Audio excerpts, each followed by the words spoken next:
Welcome to Professor Sky's Spam channel, where I talk about anything that is not new music. So, on my main channel, I do stuff about new music, and I usually listen to the new music for the most part when I'm at the gym, lifting weights or doing the elliptical. And I'm kind of I need a lot of input. Like, I love the movie Short Circuit growing up, and it's a little robot saying, need more input, need more input. So I not only listen to music and take notes and exercise, but I also usually watch TV at the same time. TV with no sound on, but there's subtitles. I don't know what to say. When I was younger, they used to say I've got a big motor. So anyways, so that's what I've done. And if you've ever watched any of my videos, I'm usually watching TV. Not usually, but I listen to the albums, 4 or 5 times, but one of the times I'm usually also watching TV. So what's happened is, I have to watch these shows, and I watch them where there's no sound. It's just all subtitles. And I have sort of like a hierarchy of channels that I go to and that I visit. Like number 1 is comedy, because I might get a Futurama episode. If I get a Futurama episode, that takes precedence over everything. It might be The Office or Seinfeld, but that's an episode I've already seen, always, and sometimes they show the same Seinfeld episodes over and over again. Maybe FX or FXX will have like King of the Hill or The Simpsons or something kind of good like that. And then sometimes if I really want something totally brainless, I'll watch the Game Show Network.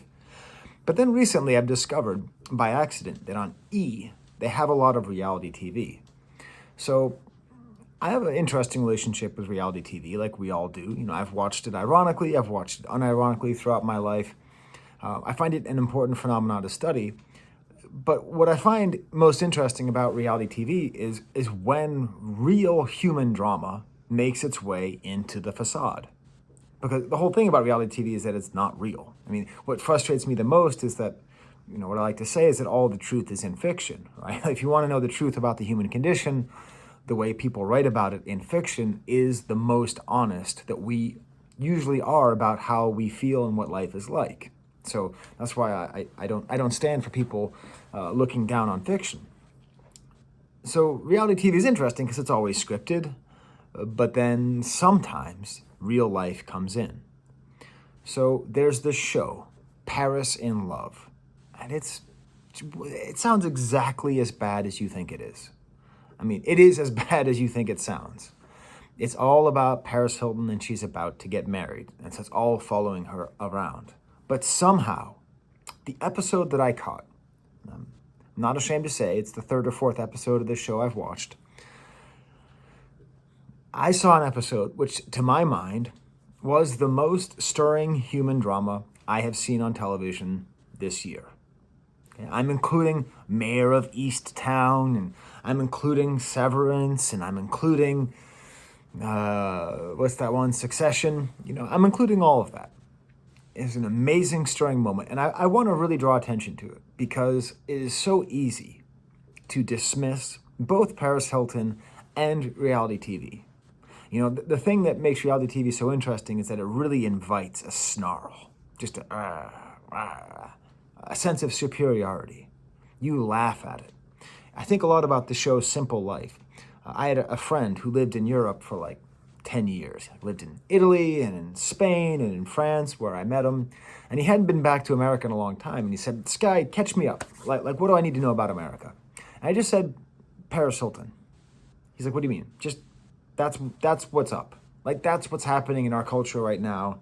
This 23-year-old or however old she was, person who became famous because of a sex tape, and then now she has a reality show. Just sit down and watch a couple episodes of A Simple Life, and you will understand where we are culturally. And, I was being kind of snippy, but also I think I was being a fairly astute observer of our society at the time. Just a little side note there.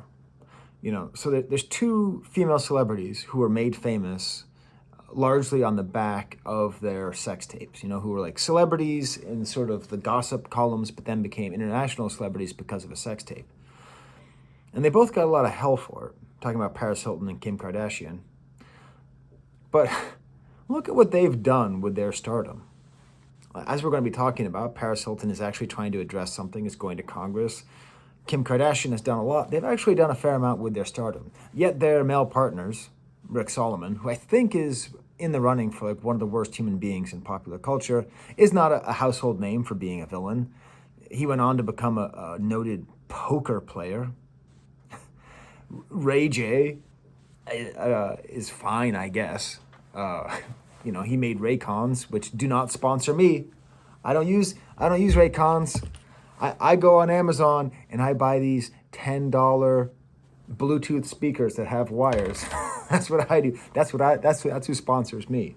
It's just a little note. I mean, obviously, the sexism that is on display whenever we think about the early 2000s and the way that Paris Hilton and Britney Spears were held up as examples of ignominy and disgust and disgrace says a lot about our society and sexuality and the way that we perceive of female sexuality. Anyways, that's neither here nor there. Because what's important about this show is that this one episode was all about Paris Hilton going to talk to Congress. And so when I saw that that's what this was about, I thought, okay, this is just going to be some PR thing, or she's going to find some, I don't know, we have to make sure that cats in shelters get pedicures, or something stupid. I'm just always ready to dismiss Paris Hilton, just like anyone else. But it turns out, like, she was, when she was younger, she was a wild teen, and her parents sent her off to something called a congregational, is it a congregational youth center? I think that's what it's called. It's like a congregate care. It's not congregationalist. It's not named after the church where I had my first marriage. Congregate care. So where they take a lot of wild people and they put them all in one place. And it turns out this was a bad place. The way that she was taken there was she was kidnapped in the middle of the night, like with her parents' permission. She was put into solitary confinement. She was beat. She was watched in the showers. She had a very negative, abusive experience. So she's taking her fame and her celebrity, and she's trying to fight that. And I understand. It's very easy because class gets us all mixed up. We forget that, because rich people often act like poor people are not human, the rest of us often act as though rich people aren't human. And of course they are. And what makes this episode of TV so fascinating is that it's not really about Paris Hilton going to Congress. It's about parental failure. It's about her mother who sent her to this camp, her mother who is incapable of truly apologizing or understanding what she's doing. It's actually this amazing piece of art about this villain of her mother. Her mother comes across, in my opinion, as the most unlikable, the most villainous figure I have seen in television this year. And I'm including Mr. Milchick, okay? I'm including all those people. I'm including Logan Roy, or Greg Roy, who of course is the real villain, is going to end up with the whole company by the end of the show. So, like, what we find out here is that we have Paris Hilton, and she goes to Congress, and then she has an event for other survivors. And it's fascinating because she never lets off the mask. She always has this mask, and she doesn't take it off for anything, ever. It's always. But here she is talking about real abuse that she suffered at the age of 17. And her mother doesn't go to the show. She doesn't go to this event. And we see that she went with Paris for the initial speech, but then she didn't go to watch the movie. And we see her being interviewed, and she's like a parody of a rich person. There's little macarons next to her. Not macaroons. Macaroons are the coconut deals. Macarons are the beautiful little tiny French pastries that are, or confectionaries that are very tasty. Like, she's sitting there like in gold, whatever your image is of a 60-year-old socialite, that's how she looks. And she's being interviewed, and it's all about her. It's all about how she can't bear it. She can't stand it. She can't deal with the fact that she did this to her daughter.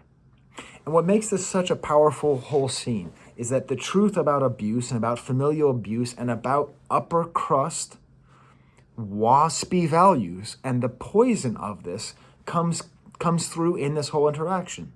Paris Hilton is breaking out of the silence. She grew up in an environment where you aren't supposed to say anything, you aren't supposed to do anything. If you're hurt, you're supposed to keep it zipped up, okay? And we're seeing the consequences of that. We're seeing the consequences of that by her general demeanor, how she's always just a shell of a person who is advertising and selling herself as a shell, and people buy the shell. But there's this one line where she says, at the premiere of this movie, which is largely about the abuse that she suffered at this care center that her parents sent her to, "I wish my mom could be here for the screening of the documentary, like she promised in therapy. But I understand this is very hard for her." Oh, damn it. No, do not let her off the hook. Hard for her? Leave Brittany alone. Paris. Leave Brittany alone, woman, by the way. That's the way we should, that's a hero. That person's a hero. We should leave Brittany alone. And Paris, no, don't understand it's very hard for her. This is about you. You're being tricked. You're being tricked. Your mother abused you. That was abuse. Not knowing how to raise you, shipping you off, not listening to you, not caring about what's happening, not knowing how to parent you. So outsourcing abuse to other people is still abuse. And what's amazing about this episode of TV is that it's not intentional, I don't think, but it's showing how this abuse is so inside of Paris Hilton's head that she can't get out of it. At the end, they get together and they discuss. This is just 1 hour of television, by the way. They discuss. And there is an apology. So it's all good. There's an apology. Don't worry about it. Paris Hilton apologizes to her mom.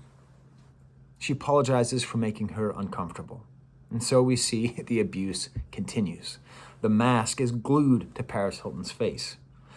But then, just when you think it couldn't be more, so we have this documentary, and it's about the abuse that Paris Hilton's mother indirectly did to Paris Hilton. They talk about it. Paris Hilton's mother refuses to view it, is afraid of it. They get together. Paris Hilton apologizes for seeing it. And then, of course, we have to have the resolution. The resolution is they watch it together. They watch it together at Paris Hilton's mother's house. And they try to make it funny, we have Paris Hilton's dog, her little caricature of a dog named Diamond or whatever. There's an interesting point where Paris Hilton says that she hates her mom's dog because it's scary. Listen, I'm not a psychoanalyst, but that says a lot.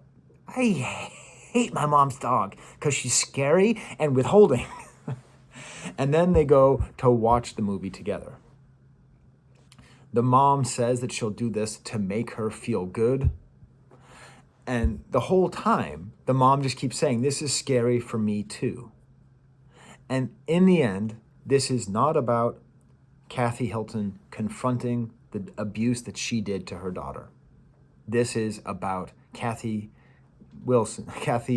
Hilton excusing herself, which she does in the end by telling Paris Hilton, you have to experience darkness to appreciate light. Let me translate that for you. If I didn't abuse you, you would not be rich and famous. You would not be this happy and joyous. You would not be a multimillionaire who walks around with a mask permanently on her face, incapable of expressing real human emotion, and just a machine for other people to get money and exploit.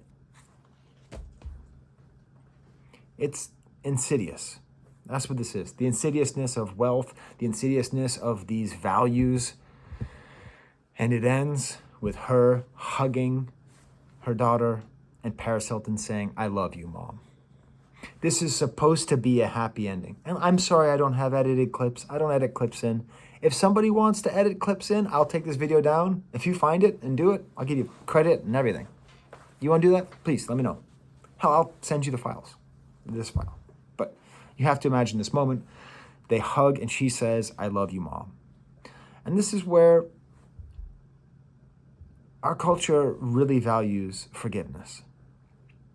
And especially parental forgiveness. And it's poisonous. You have to forgive your parents because they're going to die. So what? You should work with your parents on having a healthy relationship, on having a relationship based on equality and truth. But you should by no means feel that you have to accept apologies when the apologies are half-hearted, when the issues are not truly confronted. This whole episode which ostensibly is about resolution, is actually about the lack of resolution, about the continuance of the abuse, about Paris Hilton having to tell her mom, you did the right thing. That's hot. Thank you, Mom, for my abuse. That was what the episode was about. And I'm just sitting there at the gym listening to King Gizzard and Lizard Wizard doing my little ellipticals. Now, for research's sake, I watched the entire movie, This Is Paris. It's interesting, but it doesn't have the drama of this 1 hour of the episode.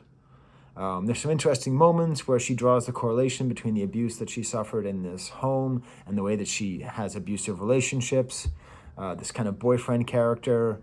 But what's interesting is the conversations about the family.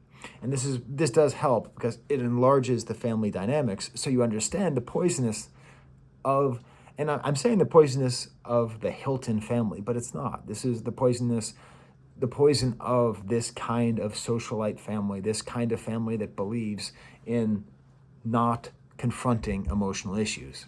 It's a conversation between Nikki and Paris, the sisters, and the sister says, Mom and Dad were the king and queen of sweeping everything under the rug. That's pretty interesting. And then finally, she asks Paris, have you ever said sorry to Mom and Dad? Because things were so wild. Like, because she was so wild. And no, you should not write an apology letter. This is to my kids. My kids ever watch this? You shouldn't write me. You shouldn't apologize to me for how you behave when you're a kid. Okay? Like, if you do something really bad, you can't apologize. But, like, that's not the job. It's not the job. The job is the other way. You don't actually owe your parents, like, love and devotion. Like, you don't. Like, they have to earn that. And if you think you owe it to them, then your life is going to be a little bit crooked. You're going to feel that you owe it to other people as well. As a final note on this whole thing, there's a quote in the movie in which Paris Hilton talks about her parents saying, I don't want them to feel sad or hurt because they've already been through so much from me, which extends this whole thing. So if you're interested in family dramas, you're interested in the nature of abuse and the way in which family perpetuates abuse by making the abused apologize, look no further than this amazing hour of television, Paris in Love. I don't even know the episode number. Just, you can look it up. It's the one where she goes to talk to Congress. All right, I have to get back to work. There's the camera.